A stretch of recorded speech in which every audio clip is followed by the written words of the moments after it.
Apps can do a lot of cool things. You could order dinner, gamble on your favorite team, and track your health. You could even get a mortgage. One click and you can be approved. I'm not sure by who or what country they're in. You deserve more from the mortgage industry. At AnyMac Home Mortgage, we believe in the need for live human interaction during a very complex process. The kind of service and guidance which an app simply can't provide. Our customers are more than credit scores and income documents. They're individuals and families who live in and strengthen our communities. Their story is our story, and that story begins in a home. Chris Sawyer is an expert on providing superior customer service and in meeting the mortgage needs of current and future homebuyers. With over 18 years of experience in the industry, Chris is able to help customers migrate through the home buying and home financing process by using his wealth of knowledge as a well-qualified mortgage professional. And best of all, Chris is located in Cromwell, Connecticut, where he has helped hundreds of clients in Connecticut, Massachusetts, and Rhode Island make their dreams of homeownership a reality. Visit chrissawyer.any-mac.com. Email him at csawyer@any-mac.com or give him a call, 860-878-8730. Chris Sawyer, NMLS number 39345, corporate NMLS number 338923. AnyMac Home Mortgage is an equal housing lender. American Neighborhood Mortgage Acceptance Company, LLC. DBA AnyMac Home Mortgage. Go Direct. Connecticut First Mortgage Correspondent. License lender. Broker number ML 338923. Massachusetts Mortgage Lender and Mortgage Broker License number MC 338923. Rhode Island License Lender. License number 201128110L. Call for additional details. Here's Barkley, another end around. Wanting to throw. Bellinger's going to keep it himself. And Daniel Bellinger rumbling for the touchdown. Second and goal at the 2. This is Brightwell pounding the middle. Gary Brightwell. What a time for his first NFL touchdown. The tight end, he was off the ball. My only question was, did he report? Because you can't have an ineligible on the end of the line. And Barkley takes it into the end zone for the go-ahead touchdown, and the Giants take the lead. Hello, ladies and gentlemen. Welcome to Jawing About GMen Giants Football Podcast. I'm Big Jace, joined by Joe Guire, King Zay, and Sean Scanlon. Lots to talk about. Giants tied now for the second best record in football, 4-1 after going into London and beating Aaron Rodgers and the Packers. Boy, Daniel Jones looked good there in the fourth quarter. I mean, Saquon Barkley also coming out with a shoulder injury, only to come back in and score the go-ahead touchdown. That was just great. And I'm so happy. But listen, we were talking, Zay made a joke about the Mets. Like, when you're very happy about a team, that's why you are high on them, because I said he was high on the Mets. But I'm high on the Giants right now. But this is going to be the year of critiquing Daniel Bryant. I mean, oh my gosh, Daniel Jones. I apologize. Wrong show. But Daniel Jones, and that was great, that fourth quarter, those drives there. But I need to see that all game. If he can put that together for 4 whole quarters, imagine how good this team can be. I need to see it more consistently, but it was a great game. I'm not going to take anything away from that. Joe, what are your thoughts coming out of this performance from the Giants? Well, I think I see something interesting in the power rankings, because somehow the Giants are behind 5 teams that are 3-2. They're parked at 11th on ESPN's crap ratings. Here's the funny thing. The team they just beat, the Packers, is number 8, and the team that they are going to beat this coming week is ranked 5th. And so if the Giants win, what's going to be the excuse now? Because I'm not sure why everyone's still trying to sell this team short. I've got news for you. The NFL stinks. I'm stunned at how bad some of these teams are. What does Green Bay have to do to prove to you that they're not that good? They're not that good of a football team. Every team in the NFL, especially the teams that everybody was banking on being so good, have been pretty mediocre. And I'll tell you what, I hate to say this. The Eagles might be the best team in football right now. Oh, okay. People are still a little delusional about All Buffalo. right. Buffalo's Let's save got all that the for same later. flaws they've had in years. Yeah, that's fine. Back to this game. Daniel Jones is an excellent quarterback. They need to stop being so he's not a game man. He's not a Mac Jones. You got to let this guy throw the football, run the football. That's your best success. Saquon is unbelievable, and being able to use Saquon in all the different ways that they've been able to use him has made up the fact that Richie James is our stud receiver, which is problematic, obviously, long-term. They got to figure something out with OBJ, by the way. Let's get him back to Jersey because he did visit. You need people to throw the football to. You really do. He's in Buffalo. Ability to break off big plays, 40-yard run, 40-yard reception. That's the kind of stuff that's going to make this team literally hang with the big boys. When you play Dallas again and when they got Philadelphia a couple of games coming up with them, you're going to have to put up some points. The fact that Giants scored 27, I'll tell you at halftime, I felt like the Giants were going to come back because here's another obvious that nobody's talking about. Green Bay is awful in the second half. They're a terrible, terrible football team. And my thought was, man, can the Giants, it was 20-10 at the half, I thought, can the Giants score like 17 points? If they can open things up, and you saw them do it, Daniel Jones so infrequently throws the ball down the football field. He's averaging 5.7 yards per throw. Pathetic. When he throws the football down the field, he's dynamite. Throw the goddamn ball. I don't understand what they're holding back on. Again, this is like a rebuild year. Let this kid rip. I don't care if he throws 30 touchdowns, he sucks. We move on. We draft Bryce Young, and we call it a day. But either find out what he has and let him run things to his best Josh Allen abilities, see where it falls, and then you've got your answers for the future. And if it works out, you might win some football games. Yeah, but I mean, you're right. But I will say, you talked a lot, Joe, in the Joe Judge era about the lackluster play calling, we'll say. And I mean, Giants are using the Wildcat like we've never seen it in forever. Like, did they have the trick plays? They don't. You saw the end around with Bellinger to get the touchdown. So I mean, they are making up for their lack of not letting Daniel Jones throw the field with stuff like that, and I think that's great for Brian Daboll. But Zay, your thoughts coming after the game? I know you're very, very high on the Giants. I mean, as we all should be. And the Jets. And the Jets, yeah. Well, it'll say it like this. For the record, Joe, you're right. Joe says, I say things, and sometimes as time goes on, these things come true. You got to wait like 2 months, and it happens. It's insane. And I explained to you guys before the beginning of the season, I don't see a threat on the Giants' schedule at all. I don't see why they should lose it. Honestly, everyone keeps talking about a rebuild. This is not a rebuild, people. This is finally getting it going. We're not in a rebuild no more. I hate to break your hearts. Daniel Jones is going to be our quarterback for the future for a while. He's going to figure it out. They're going to get him somebody he can actually throw the ball to, so then he can throw the ball down the field, and he will be our quarterback for, I don't want to go 10 years, but at least the next 5 years. I want to say 5 to 7, he will be the quarterback for us. And it's based on he has a coach now. We are finally seeing progression from him. We see him starting to make better decisions. He's starting to make plays. I literally sat there that game when the Giants were down in the second half and didn't feel like they were losing. It's been so long since I've had that feeling as a Giants fan that, hey, we're still in this. We're going to come back and win this.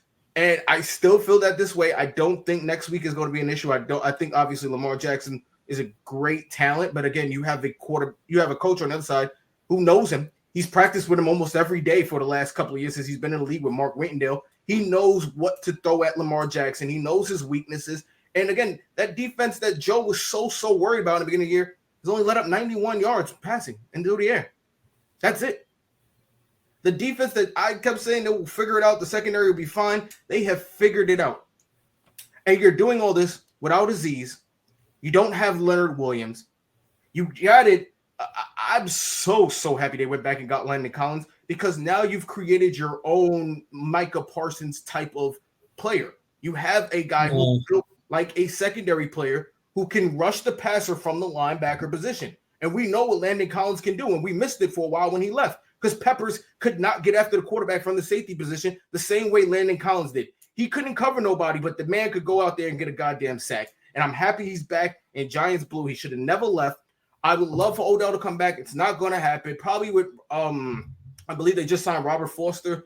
Hopefully he can come in. He's familiar with the offense. He knows Dable. He's played there before. Hopefully he can come in and be the receiver that we need to, at least for now, help Daniel Jones continue to progress and further progress. But this is it, guys. Buckle up. This is the season. The Giants are going to make some type of attempt. They will be a playoff team this year. Whether it'll be winning division, winning a wild card, because I do believe the NFC East could get 3 teams into the playoffs based on the way the rest of the league has been playing, the slop that we've seen out there. This is it, people. Don't go and tell players who are playing for their lives, hey, go tank now. You're 4-1, tank. Let's get a better pick. No, go out there and do what you do. We don't have to rebuild. We only had to rebuild if we couldn't figure crap out. Now that we're figuring crap out, we don't have to rebuild. We can continue to add people. This is a plus. I keep saying that Daniel Jones being good is a plus for the Giants. You don't have to spend on a quarterback next year, which costs money. Joe pointed it out very much last week.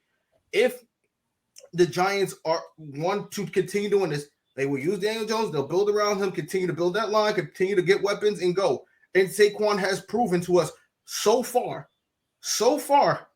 that he is ready to be the person that we drafted him number 2 to be. I've been very critical of Saquon, but so far this year, he has lived up to everything he said he was going to do in the offseason. So, as far as I'm concerned, I'm all go on this Giants team. Let's go get this damn division. Zay, he's looking like a generational talent right now. He is. Yeah, I mean, Saquon's looking, but I will, from what you said, Zay, I don't think you need to go out and get somebody. I think especially after that fourth quarter, if you're Kenny Golladay and you're Kadarius Toney and you're not bought in yet, like I don't know what's wrong with you. I think get some of those guys healthy, get them in the game, just a little bit, and I think this is a team that will make strides and be scary. But I will also say we'll get to it a little bit more. I mean, the NFC East, I think, is gonna underperform here coming up. Because, I mean, that's just bound to happen. It's the NFL tips and terms. But we'll get to that more later. Sean, where's your head at with the Giants after this game? Well, my head's not in the camera. My camera's not working. But I am here. But, yeah, I'm really happy with this Giants team. I mean, the second half that they put out was absolutely amazing. Being able to shut out the Packers in the second half. Wink Martindale has been making some amazing adjustments at halftime. So, I think that's huge. And then obviously this offense, Daniel Jones, that drive where Saquon went down, he's working with a second and third string running backs, a bunch of tight ends you've never heard the name of, and a receiving core that really, I mean, probably one of the worst receiving cores in terms of talent in the league. Richie James. Yeah, Richie James. He's a stud, man. But I think that's why they, haven't been able to throw the ball down the field and stuff like that, is because they're doing what works with this offense. And obviously it's a lot of quick game. It's a lot of bootlegs. Obviously the Wildcat has been used a lot, but they're working with what they got, which obviously isn't much in terms of talent-wise. But Mike Kafka calling the plays, Brian Dable as a play designer. It's just so much different from what we've seen over the past couple of years where we're in a prehistoric offense. It's just stuff that, never works.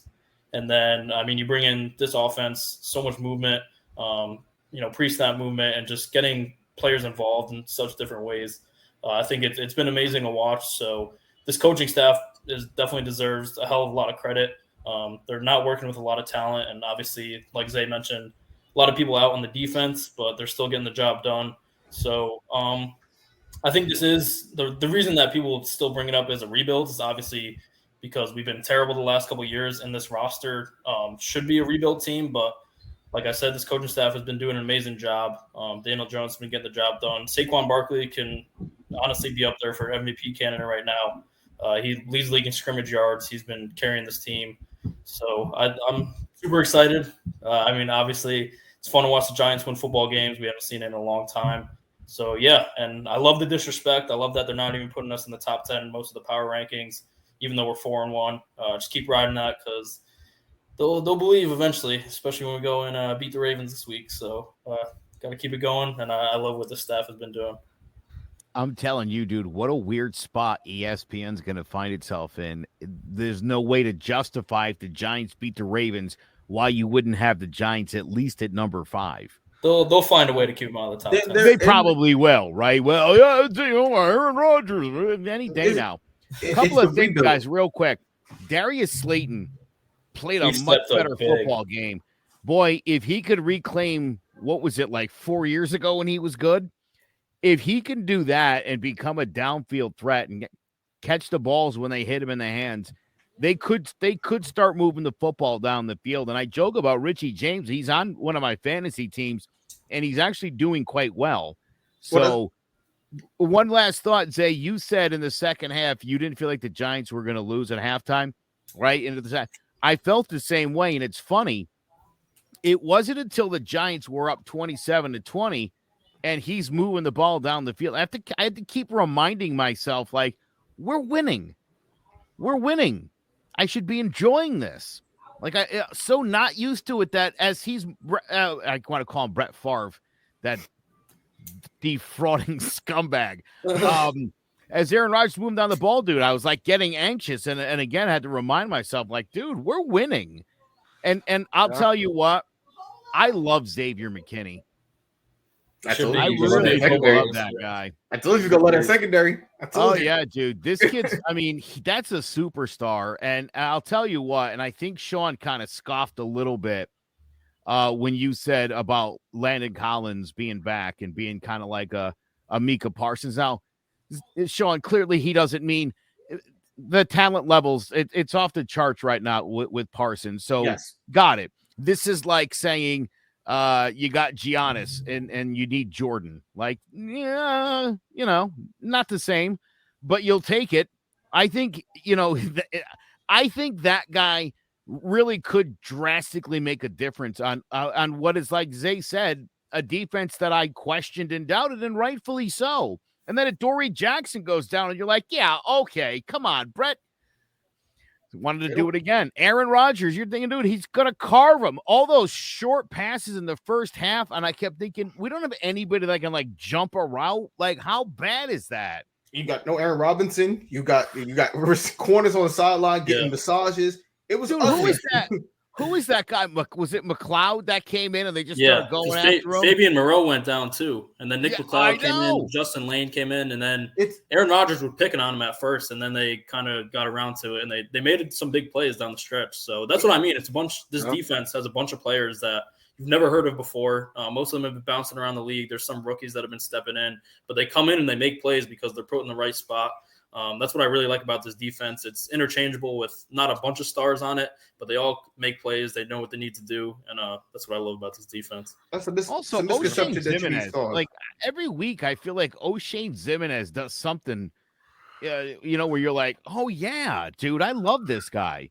Yeah, you're getting contributions from a lot of people. Obviously, I was kind of down on them getting rid of Blake Martinez, especially with the idea of Tay Crowder being the play caller, because look, straight up say he was bad at that last year. He didn't look good. Remember him and Rattler times they were looking at each other like they didn't know what was going on. He was a rookie. He was a rookie, and a offense and a defense. Excuse me, but a coach with there was no guidance. There was no leadership, and that's what I want to say. The Giants. I want to say this, and this is so big that people don't even realize. The end of the game for the Giants to take that safety goes to show you how far along they are with this coach. Because Joe Judge would have ran 3 fucking quarterback sneaks and then punted the ball and hoped for the best. For him to strategize, take the safety, make them go to full field to win that, it was just genius. And it's something that you feel comfortable now with this coach. We didn't feel this before. That was the issue. And there was no leadership. There was no guidance. It starts from the head. If the head sucks, everything else does. The offensive coordinator is going to suck. The defensive coordinator sucks. It's all going to fall from there. It's finally starting to come together, people. This is not a rebuild. The Giants are a team of opportunity. This is what it is. Very true. Next man up. Oh, yeah. The guy, Kenny Galladay is going to suck. Okay, cool. Then the next receivers are going to come up. It's the next man up situation for the Giants. The team of opportunity. I'm quoting that now. They're the team of opportunity. I like that. I like that a lot. Can I give you one more? I'll tell you what, coming off the Dallas performance, which I thought was very 2020 like. They looked totally out of sync. They looked lethargic. They couldn't move the ball. They didn't look good in any facet of that game. They couldn't block at all. I know. It was terrible. And I was thinking to myself, oh boy, I hope this team doesn't fall into the rut. You take a good beating. Again, a game where, not for nothing, they were in control of that football game and could just as easily be undefeated on the season, which I'd love to see ESPN spin that if the Giants were 5-0 at this point. Well, we'd be number 8 still. It'd be an easy record situation, similar to the Eagles, the Giants and the Eagles have the number 2, number 1 easiest record in football. Easiest schedule in football. That would be their excuse at that point. It's literally what it is. True. Not for nothing, though, the Giants have now beaten the top seeds in both conferences from 1 year ago. So yeah, and this year, this beginning part was the easy part of the schedule. Obviously you got Aaron Rodgers, now Lamar Jackson. It's still pretty easy after the Ravens. Yeah, I'm like, where's the pain coming? Where do you see pain in the schedule? I'm telling you, I think the biggest challenges they face are another game against Dallas and 2 against the Eagles. I think they'll win that game against Dallas. Dallas went gun-ho the first game. Randy Gregory, the D-line, they went gun-ho. They know they was going up against a young, new D-line. Oh, with Dak back, that game scares me. That O-line will be ready. Doesn't scare me. The Giants that O-line defense will be does, ready not Dak. The Giants O-line will be ready. They'll win that game. I'm not saying the Giants can't win those games. I think those are the 3 most challenging games they have left, and I think those will be the 3 toughest to win, whether there's slip-ups along the way. Again, look, running the blitz scheme that they run, they're bound to get burned here and there. It's going to happen. It happens to every team that blitzes a lot.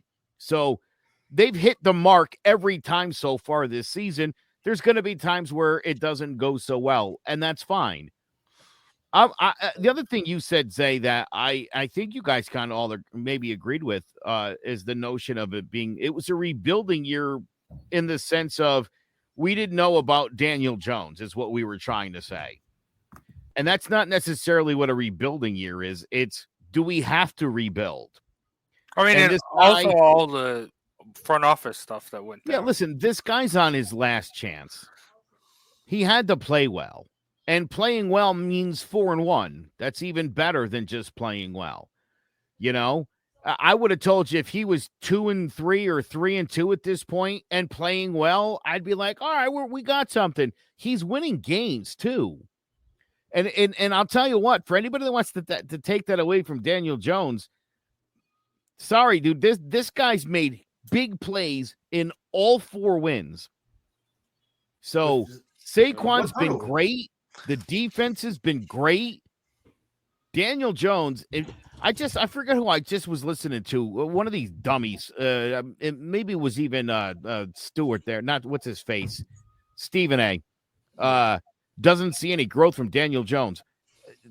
These national media people, it's like, what are you watching? It's because they don't watch the games. They just look at the stats, and they don't understand that he's making winning plays, even though he's not producing a lot of touchdowns. The biggest thing should be the turnovers. If you this guy progressing, you're an idiot, and you don't know football, plain and simple. He's definitely better than he was in the first game, and he's way better than he was last year. And if you can't see a difference in that, you're not qualified to judge anything about football. No. That's completely idiotic. Again, it's also dismissing the fact that Daniel Jones is a really talented person.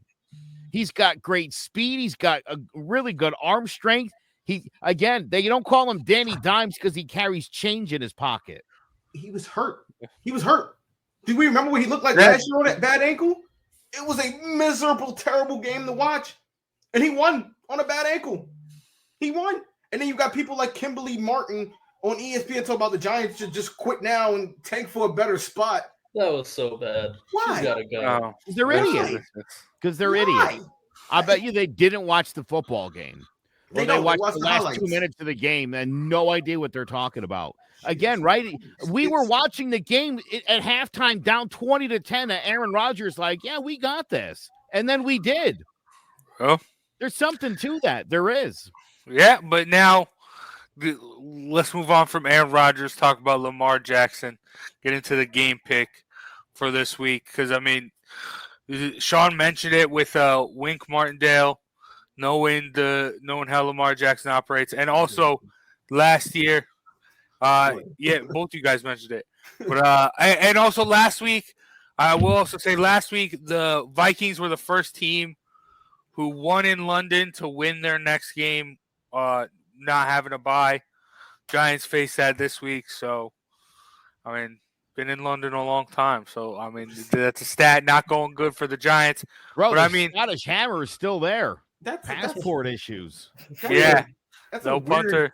It's a weird stat to have that the team comes back from London and they don't win. Like they just look for anything. I mean, no, but I mean, with London, the travel is valid. The travel is pretty valid as far as London goes. I mean, they've been here for a week already. Like I can understand. Like you're not getting jet lag. You're here for a week already. You've been here since Monday. You know that's a long flight though. It is. I've never had jet lag ever before.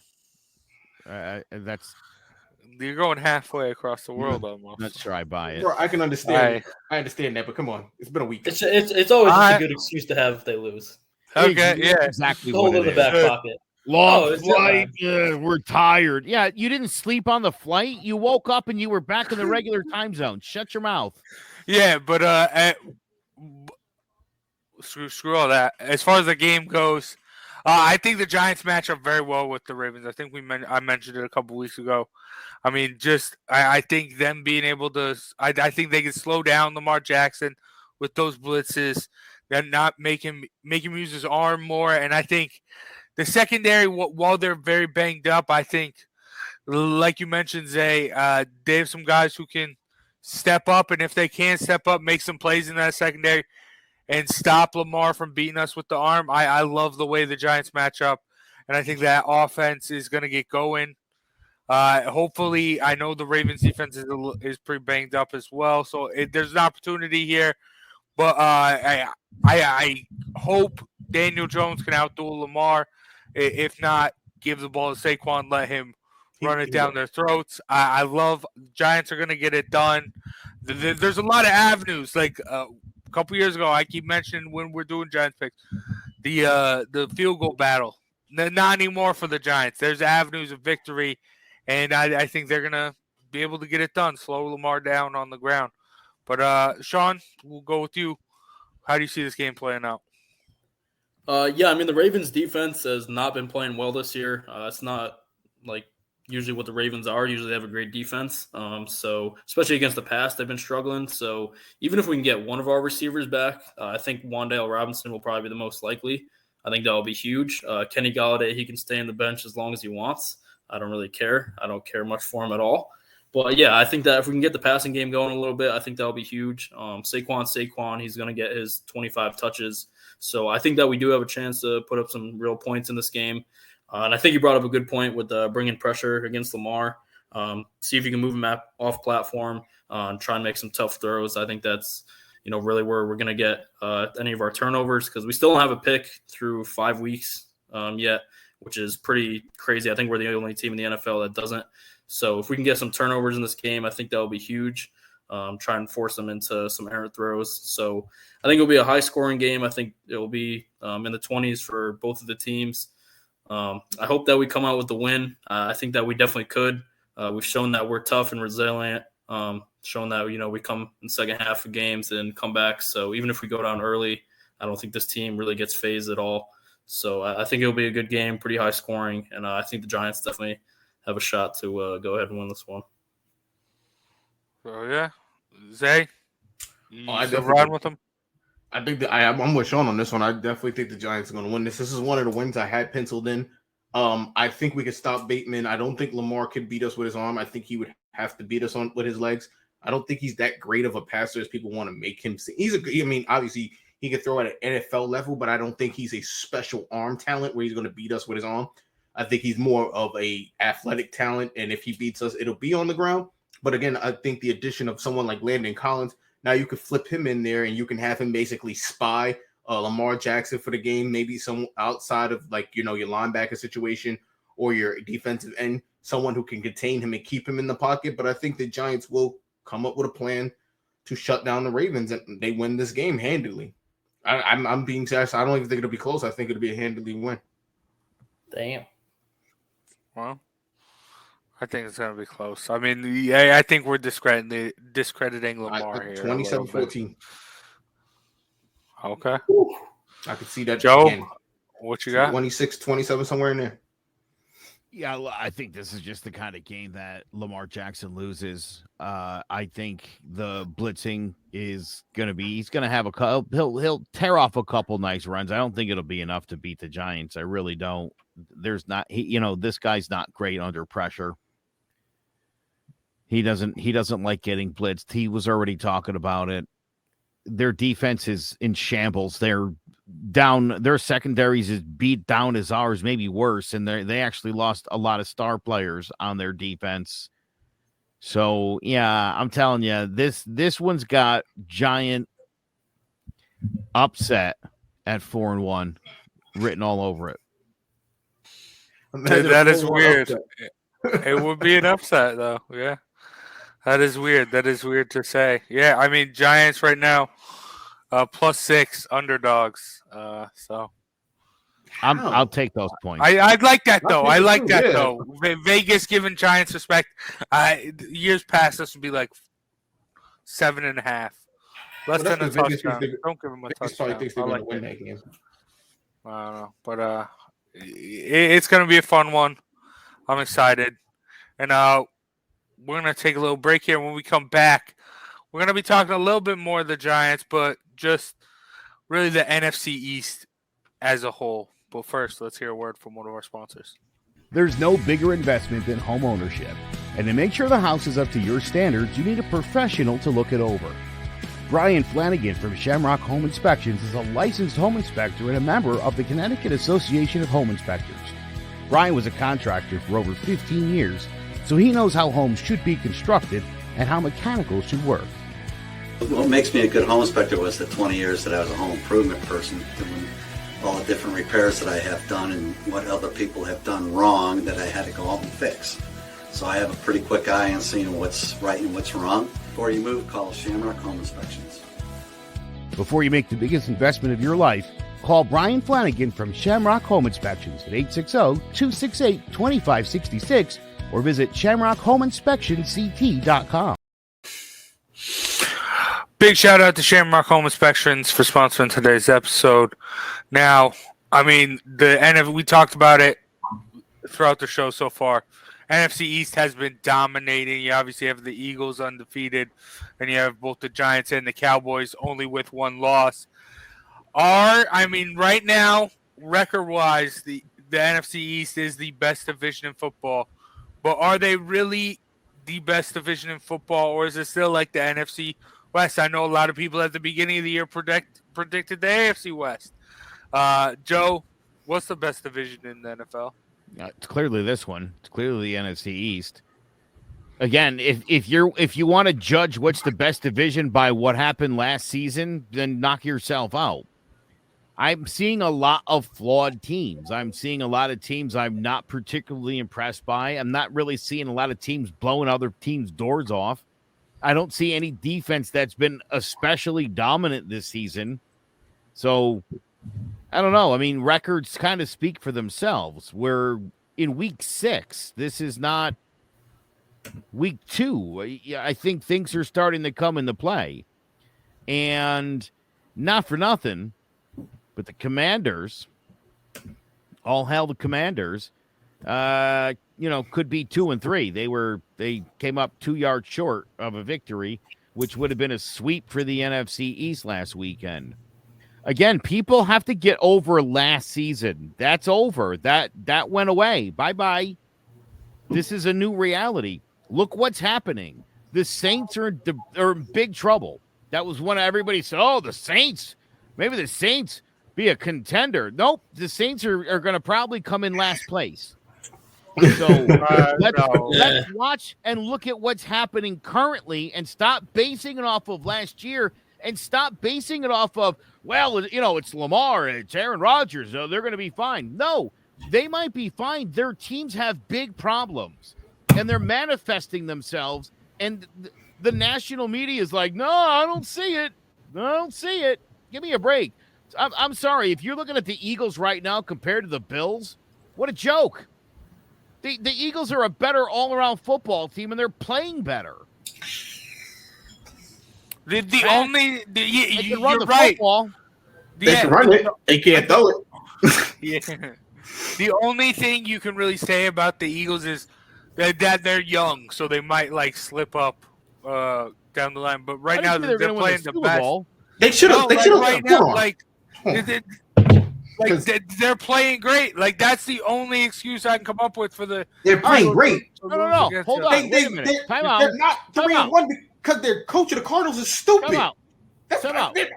I understand that. Hold on. Let me ask you this. Is the question what's the best division in the NFL right now, or what do I project it to be in 15 weeks? Correct. Yes. No. The question is what's the best one? It's the one where the top 3 teams are 13-2. I think it's a no-brainer. Again, you really have to look hard into this to look beyond the records of the teams, and knowing that the Giants' loss is to the Cowboys, for crying out loud.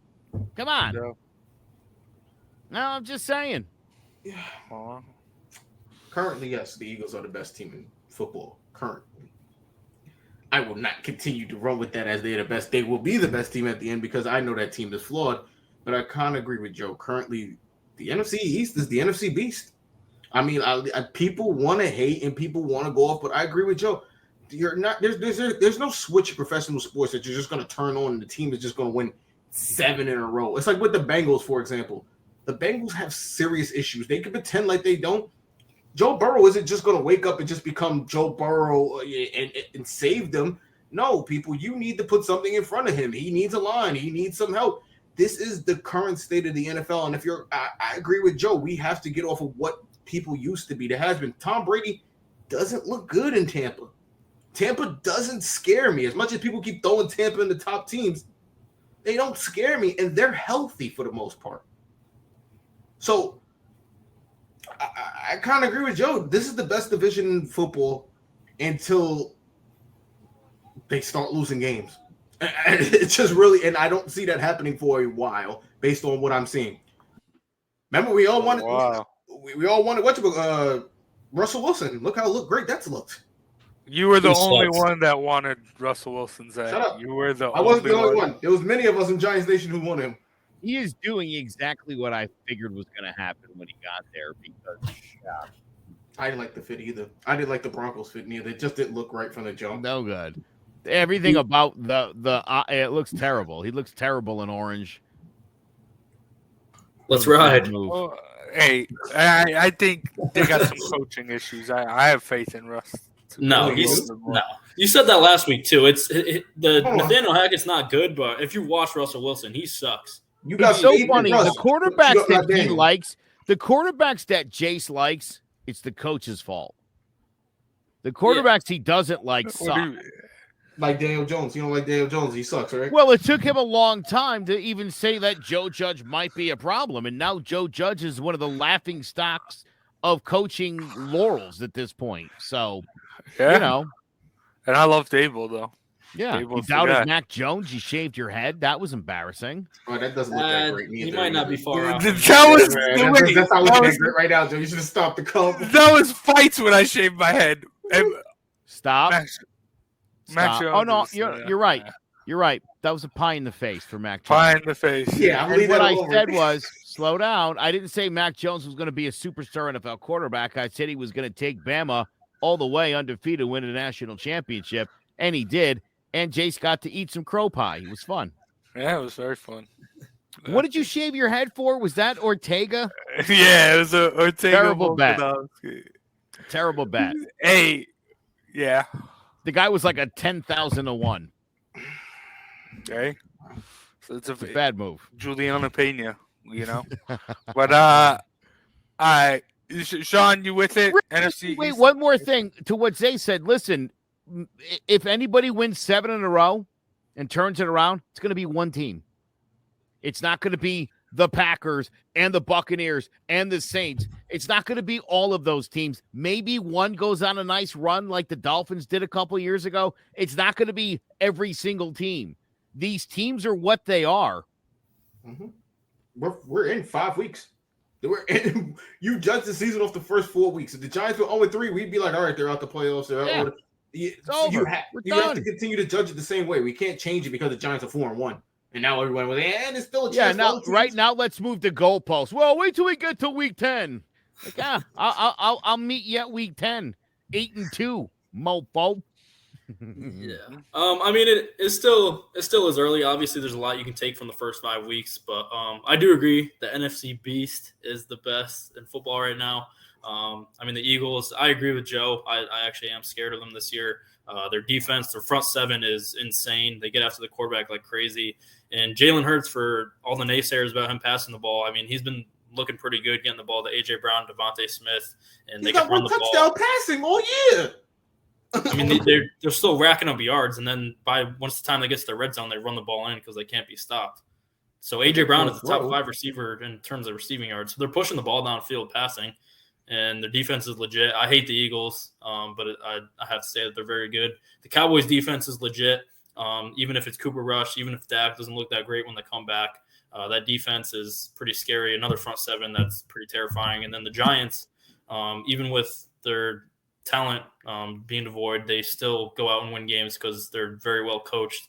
And then the Commanders, I mean, they're the little brothers of the NFC East. They will be forever, I'm convinced. So they kind of tear it down a little bit. But the top 3 are definitely the best. And I don't even think there's really anyone that's in the conversation for other best division. I think down the road, I think the AFC East might be good. Once they get Tua back, hopefully the Bills are really good.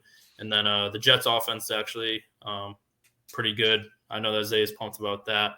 And the Pats, their defense is pretty good. So that's really the only other division. The NFC West might turn it around. But right now, I think you have to say it's the Beast.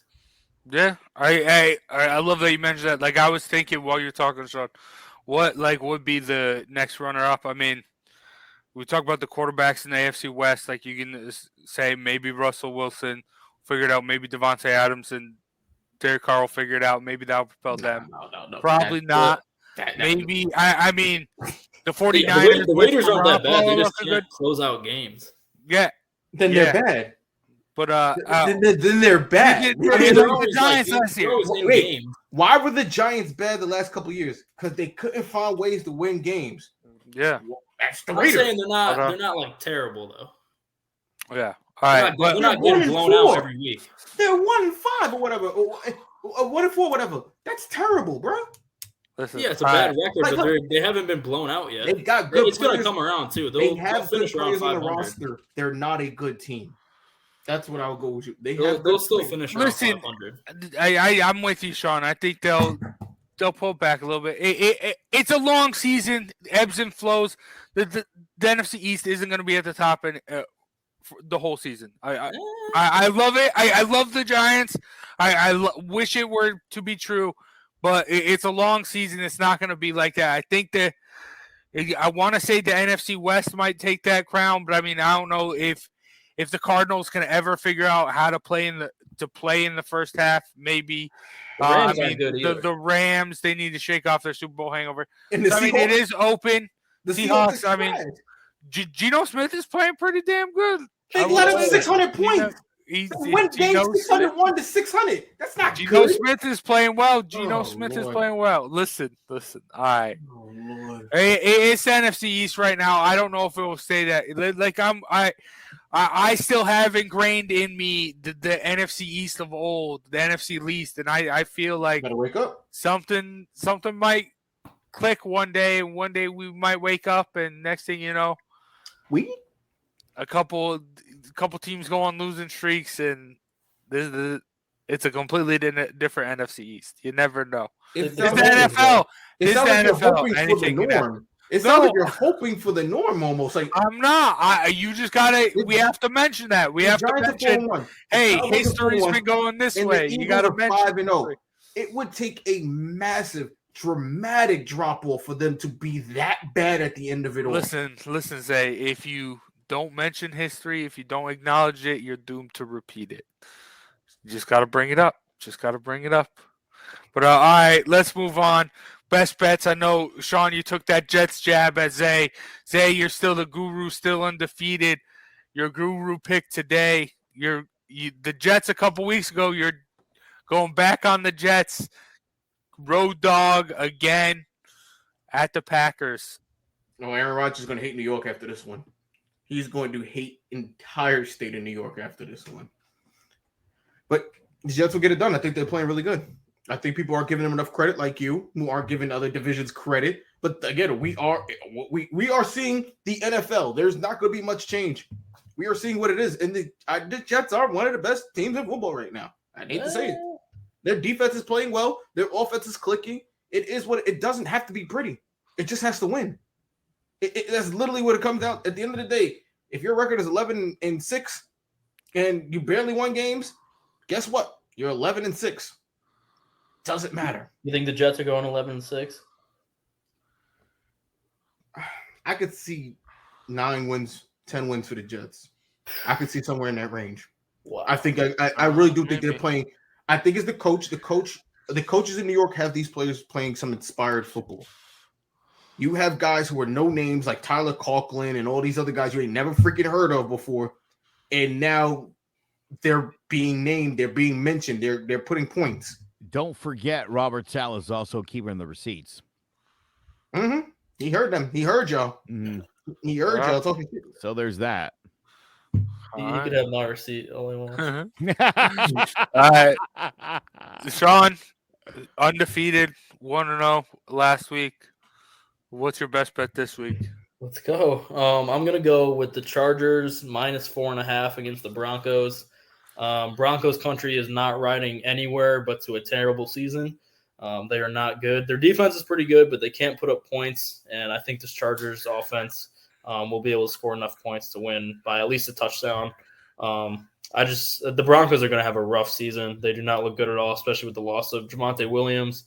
I don't think it's going to get any better before it gets worse. So, and I think the Chargers are kind of, stepping towards what we thought they were going to be before the season started. So I think the Chargers get a statement win here and win on Monday night by at least 4.5. I like that one, Sean. I'm about to take that right now, but I'm taking the Broncos for the upset of the week. Thank you. Oh, damn. Oh, okay. All right. Interesting. You want me to change it from the Jets to the Broncos then, Zay? Nah, that's going to be personal.